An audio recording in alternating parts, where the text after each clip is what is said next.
톰슨이라는 분은요. 자, 어떤 실험을 했냐면 이 음극선이라는 거를 이용해서 실험을 했어요. 결과를 먼저 말씀드리면 그로부터 이 톰슨은 뭐에 대해서 발견을 했냐면 전자라는 입자가 원자 안에 존재하고 있다는 걸 이분은 밝혀내요. 자, 톰슨 이전에 크룩스라는 분이 있었어요. 이 분은 방정관에다가 거의 진공 상태로 만든 상태에서 강한 어떤 전압을 걸어줘 봤어요. 그랬더니만 마이너스 극에서부터 플러스 극을 향해서 나가는 어떤 빛이 있다는 걸 이분이 찾아냈어요. 그래서 이 빛이 정체가 뭔지는 몰랐어. 단지 그냥 마이너스 극에서 플러스 극으로 나가는 빛이었기 때문에 음극선이라는 이름을 붙여줬는데 그 이후에 톰슨이라는 분은 이 음극선의 정체가 너무 궁금한 거예요. 그래서 몇 가지 실험을 해요. 그게 바로 지금 요 내용이거든요.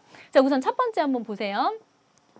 방정관에다가 고전압을 걸어주면 마이너스 극에서 플러스 극으로 뭐가 흐른다고? 그쵸, 음극선이 흐른다. 이건 톰슨 이전에 발견이 된 거고 톰슨은 이걸 확인하기 위해서 몇 가지 실험을 한 거예요. 자, 봅시다. 자, 이거에 대해서 지금 이분은 너무 궁금해요. 도대체 이건 왜 나오는 걸까? 이 빛은 뭘까? 이게 너무 궁금해요. 자, 그래서 첫 번째 실험. 자, 지금 똑같은 방정관이에요. 방정관이고, 자, 이쪽에다 지금 마이너스 극, 플러스 극 이렇게 연결한 상태에서 고전압을 걸었더니 마이너스 극에서부터 플러스 극을 향해서 이제 어떤 빛이 이렇게 쫙 나가는데 플라스틱에 뚫려져 있는 요 구멍을 통해서 이제 빛 한 줄기만 쫙 나가는 거예요. 근데 빛 한 줄기가 쭉 나가는데 그 중간 경로에다가 이렇게 전기장을 건 거예요. 플러스 극, 마이너스 극 전기장을 걸었어요. 그랬더니 무슨 결과가 나타났냐면 이 빛은 분명히 쭉 이렇게 가야 되는 앤데 쭉 이렇게 가야 되는데 얘가 쭉 가다가 직진을 하는 게 아니라 이렇게 휘어지는 거예요. 이렇게. 그래서 여기 가서 그 빛이 부딪혀야 되는데 여기 가서 쿵 하고 부딪히는 거예요. 여러분들이 만약에 톰슨이라면 이 실험 결과를 토대로 해서 무슨 생각을 할 수 있을 것 같아요? 내가 플러스 마이너스를 걸었더니 얘가 플러스 쪽으로 휘어졌어. 그 얘기는 곧 이 음극선은 뭔지는 모르겠지만 전하를 띠고 있구나. 어떤 전하? 그치. 마이너스 전하를 띠고 있구나. 그렇기 때문에 플러스 마이너스 사이에 어떤 형성된 인력에 의해서 얘가 똑바로 가지 못하고 이렇게 흐른 거구나 라는 생각 여러분들이 할 수 있겠죠. 톰슨 할아버지 마찬가지.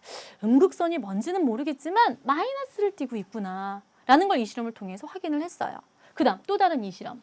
이번에는요. 똑같은 방정관이에요. 그래서 실험의 모습을 조금 바꿨는데 이번에는 진행 방향에다가 장애물을 한번 설치를 해봤어요.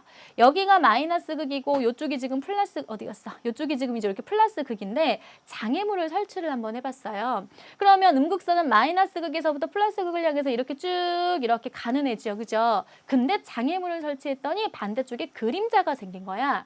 그림자가 생겼다는 얘기는 곧 무슨 얘기? 이 음극선은 이렇게 돌아서 갈 수 있다 없다?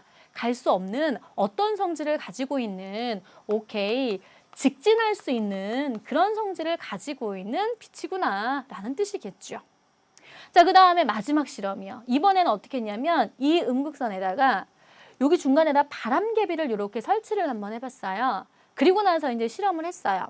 자, 마이너스 극에서부터 플러스 극을 해서 이렇게 음극선이 나가겠죠. 뚫려있는 구멍을 통해서 한 줄기가 쭉 가요. 분명히 요 안은 거의 진공 상태예요. 근데 이 실험을 함과 동시에 바람개비가 빙글빙글 돌아가기 시작하는 거야. 도대체 왜 돌아가는 걸까? 에서부터 이분은 무슨 생각을 하셨냐면 이 음극선이 뭔지는 모르겠지만 어떤 질량을 가진 입자들로 구성이 되어 있는 거구나. 질량을 가지고 있는 입자였기 때문에 이 바람개비 날개에 가서 쿵 부딪혀. 그러면서 바람개비를 이렇게 돌게끔 만든 거였구나 라는 생각을 하게 돼요. 그래서 이 실험을 통해서 바람개비를 설치했더니 바람개비가 회전해. 그 얘기는 곧 무슨 얘기? 음극선은 질량을 가지고 있는 어떤 입자들의 흐름이구나 라는 걸 생각을 해낸다고요. 결국은 이 전반적인 내용을 쫙 통틀어서 이분은 이제 어떤 생각을 했냐면 자, 여기에서 이 금속 전극 있죠? 얘 종류도 한번 바꿔보고 이 안에 아주 소량의 기체를 집어넣었거든요. 이 소량의 기체의 종류도 바꿔보고 근데 실험 결과는 다 똑같은 거야. 여기에서부터 모든 물질 안에는 어떤 공통적인 입자가 들어있구나. 그 입자는 마이너스 전하를 띠고 있으며 그 다음 질량을 가지고 있는 어떤 입자야. 해서 이 입자를 뭐라 부르냐면 전자라고 이름 짓게 된 거예요. 자, 그래서 톰슨 할아버지는 이 음극선관 실험을 통해서 전자라는 입자의 존재에 대해서 밝혀냈어요. 그러면 톰슨 이전에 누가 있었다고? 돌턴이라는 분이 있었어요. 원자는 분명히 쪼개지지 않는다 그랬는데 톰슨 할아버지가 찾아냈어요. 원자 안에는 전자라는 입자라는 게 있다라는 게 밝혀졌다고요. 그럼 더 이상은 돌턴 할아버지의 그 이론이 더 이상은 성립이 안 되는 거잖아요. 그죠? 자, 그래서 이제 톰슨 할아버지는 이걸 바탕으로 해서 새로운 원자 모형을 제시를 해요. 자, 어떤 원자 모형을 제시를 하냐면, 자, 요렇게 생긴. 자, 전체적으로 둥그스름한 어떤 구인데, 여기에 전체적으로 플러스를 띠고 있는 물질들로 다 이루어져 있어요. 그 사이에 뭐가 막 박혀 있냐면, 마이너스를 띠고 있는 전자라는 입자가 막 박혀 있는 이런 모습. 그래서 이름하여 뭐라 하냐면 건포도가 박혀있는 푸딩 모형이라고 얘기하는 원자 모형을 발표를 하게 돼요. 그래서 이 모습이 바로 톰슨의 원자 모형이에요. 그래서 이 모습 잘 봐주세요.